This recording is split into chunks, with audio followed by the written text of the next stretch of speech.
இதுக்கு யார் காரணமோ அவங்கள தான் நீங்கள் கேட்கணும். அண்ணன்ட்ட கேட்டு என்ன பதில் சார்? அது அவங்க ஆட்சியில் நடந்துருது, அவங்க ஆட்சியில் நடந்துருது. ஏன்னா அதில் குற்றத்தை பொறுப்பேற்க வேண்டியது அவங்களாயிடுறாங்க. இப்போ இது தம்பி விஜயோட கூட்டத்தில் நடந்துருக்கு. இப்போ அதே அவங்க கூட்டம்னா அவங்க கூட்டம்னா அப்புறம் அவர் எதிர்க்கிறாரு, சரி அவர் கூட்டத்தில் நடந்துருது அப்படிங்கும்போது இவங்க உடனடியாக எல்லாரும் இயங்குறாங்க.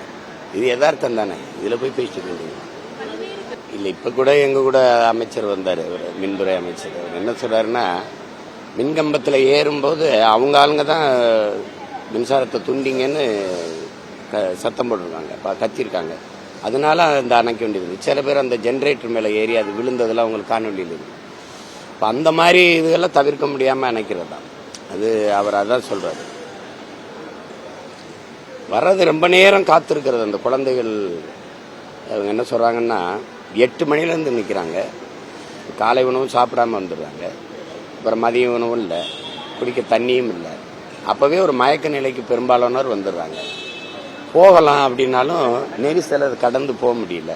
அந்த மாதிரி சிக்கிக்கிட்டவங்க தான் ஏராளம். 2 பேரும் 2 காரணங்களை சொல்றாங்க. எதிர்கட்சி தலைவர் கூட்டம் நடத்தின இடத்துல தான் நாங்கள் கொடுத்தோம் அப்படின்னு சொல்றாங்க. இவங்க கொடுத்த எண்ணிக்கை 10,000 ஆனால் இவங்க கொடுத்த நேரத்துக்கும் வரல. அப்படிங்கும்போது கூட்டம் கூடிக்கிட்டே இருந்துச்சுங்கிறாங்க. இவங்க என்ன சொல்றாங்க, நாங்கள் வேற ஒரு இடம் கேட்டோம், அந்த இடத்துல கொடுத்துருந்தா இந்த நெரிசல் வந்திருக்காதுங்கிறாங்க. இப்போ இது ரெண்டையுமே எது சரி தவறுன்னு ஆய்வு செய்திருக்கு இல்லை. இழப்பு தான், இறந்தது தான். இனி வரும் காலங்களில் இது போல தவறுகள் நடக்காம கவனமாக இருக்கிறது தான் சரியா இருக்கும். இப்போ இது நடந்து முடிஞ்சிருச்சு, இப்போ போய் அதை பேசி அது எப்படி பார்த்தாலும் அது வழியாக தான் இருக்கும். அது அந்த நேரத்தில் அவர் மனநிலை என்னவா இருந்திருக்கும்னு நம்ம யோசிக்கணும். ஒரு பதட்டமாக இருந்திருப்பாப்புல, சரி எப்படின்னு தெரியாமல் அவர் என்ன செய்யறதுன்னு தெரியாத ஒரு தடுமாற்றம் இருந்திருக்கும். எல்லாருக்குமே இருக்கிறது தான். அதனால அதை போய் ஒரு குறைய சொல்லிட்டு இருக்க முடியாது. நம்ம ஏன் நீங்கள் போகல அப்படின்னு.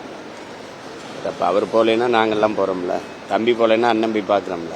அதை போய் பெருசு பண்ணிட்டு இருக்கோம். போவார் போய் நீங்கள் ஏன் போகலை, அது ஒரு இது அது சொல்லிட்டு இருக்க முடியும். அது காலையிலையும் பதில் அதுக்கு சொன்னேன். அவங்க என்ன சொல்கிறாங்க, அந்த கூட்டத்தில் மயங்கி விழுந்த ஒரு குழந்தைய தான் எடுத்துகிட்டு போச்சு அந்த அவசர ஊர்திங்கிறாங்க. அது எப்படி பார்த்தாலும் மாறி ஒருத்தர் சொல்லிட்டு இருக்காங்க. நம்மளை மாதிரி பொதுவாக நிற்கிற பிள்ளைகளுக்கு அந்த வலி தான் இழப்பு தான் நமக்கு முன்னாடி நிற்குது. இப்போ இதில் போய் இதை பேசிட்டு இருக்க வேண்டியது இல்லை. தங்கச்சி கேட்குற மாதிரி இங்கே எல்லாமே அரசியல் தான்.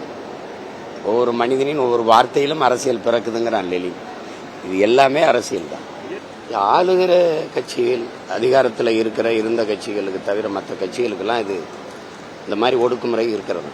நாங்கள்லாம் இதை நீண்ட காலமாக அனுபவிக்கிறோம். கொடி கட்ட விட மாட்டாங்க, பதாகை வைக்க விட மாட்டாங்க. நம்ம ஒரு இடம் கேட்டோம்னா எங்கே மக்கள் நடமாட்டமோ இல்லையோ, எங்கே குறுகலாக இருக்கோ இடம், அங்கே உண்டி கொடுத்துருவாங்க. இப்போ நம்ம அவங்களோட சண்டை போட்டுக்கிட்டு இருக்க முடியாது. இப்போ நீதிமன்றத்துக்கு போனாலும் காவல்துறை என்ன சொல்லுதோ அதை கேளுங்க, நாளைக்கு சட்டம் ஒழுங்குனா அவங்க தானே பொறுப்பு இருக்கணும்ன்றாங்க. இப்போ அது வழி இல்லாமல் போயிருக்கு. அப்படிதான் இந்த 15 ஆண்டுகளாக நாங்கள் அப்படிதான் அனுபவிச்சுட்டு தான் வரோம். அது தம்பி புதுசாக இருக்கிறனால இப்போ அவருக்கு அது அந்த நெருக்கடியாக தெரியுது. எங்களுக்கு பழகிடுச்சு.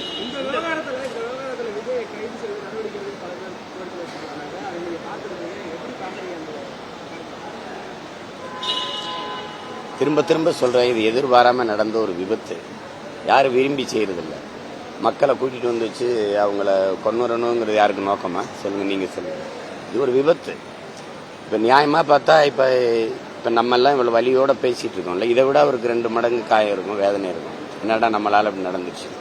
அப்போ அதை போய் பேசி அவரை மேலும் நம்ம எல்லாரையும் அந்த கட்சி பிள்ளைகளை எல்லாம் காயப்படுத்திக்கிட்டு இருக்கிறது நல்லா இருக்கு. நடந்துருச்சு.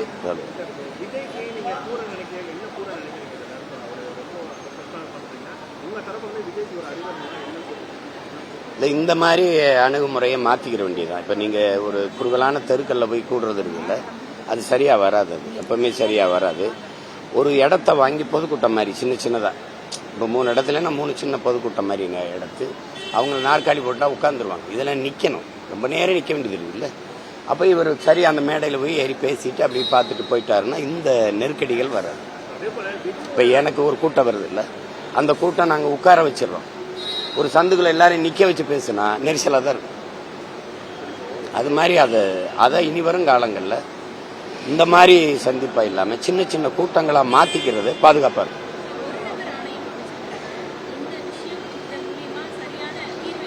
அது தங்கச்சி அது பயன் தராது. அது பயன் தராது. அதிகாரத்தில் இருக்கிறவங்க போட்டாங்கன்னா இப்ப நீங்க யாருக்கு எந்த மாதிரி அந்த அறிக்கை வரும்னு நினைக்கிறீங்க? ஏற்கனவே உங்களுக்கு எத்தனை ஒரு நபர் நீதிபதி அறிக்கையை நீங்க பார்த்திருக்கீங்க?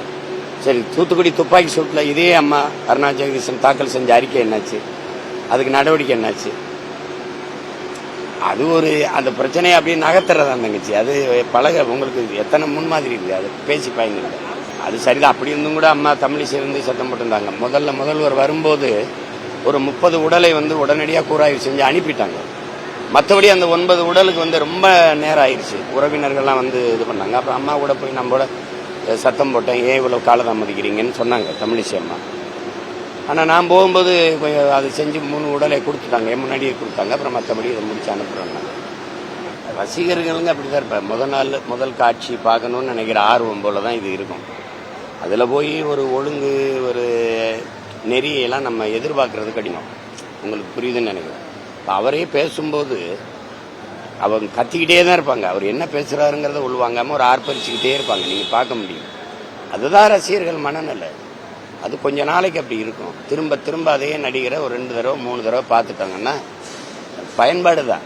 யூட்டிலிட்டின்னு எனக்கு ஒரு பாடம் இருக்குது. அதில் அது பயன்பாடு. முதல் மாம்பழம் சாப்பிடும்போது அதனுடைய சுவையின் அளவு என்ன, அதே மாம்பழத்தை 5வது மாம்பழம் 2வது 3வது 4வது 5வது மாம்பழம் சாப்பிடும்போது முதல் மாம்பழத்தில் இருந்த சுவை 5வது மாம்பழம் சாப்பிடும்போது இருக்காது. அதே மாம்பழம் தான். உங்களுக்கு புரியுதுன்னு நினைக்கிறேன். அது மாதிரி தான் இது. 2 தடவை பார்த்துட்டா அப்புறம் இந்த ஆர்வம் கொஞ்சம் கொஞ்சமாக குறைஞ்சி ஒரு பக்குவத்துக்கு வருவாங்க. ஏற்பட்டா சந்திச்சு ஒரு தைரியம் சொல்லிக்கிற வேண்டியது, ஆறுதல் சொல்லுங்க. அண்ணன் நம்பி சந்திக்க நாங்கள் சந்திச்சவங்க தானே. இப்போ அவர் ஒரு பக்கம் பயணம் போறாரு, நான் ஒரு பக்கம் பயணம் போறேன். சந்திப்போம். எல்லாம் நம்ம ஆளுங்க தான், கூட இருக்க ஆளுங்கள்லாம். அது ஒன்று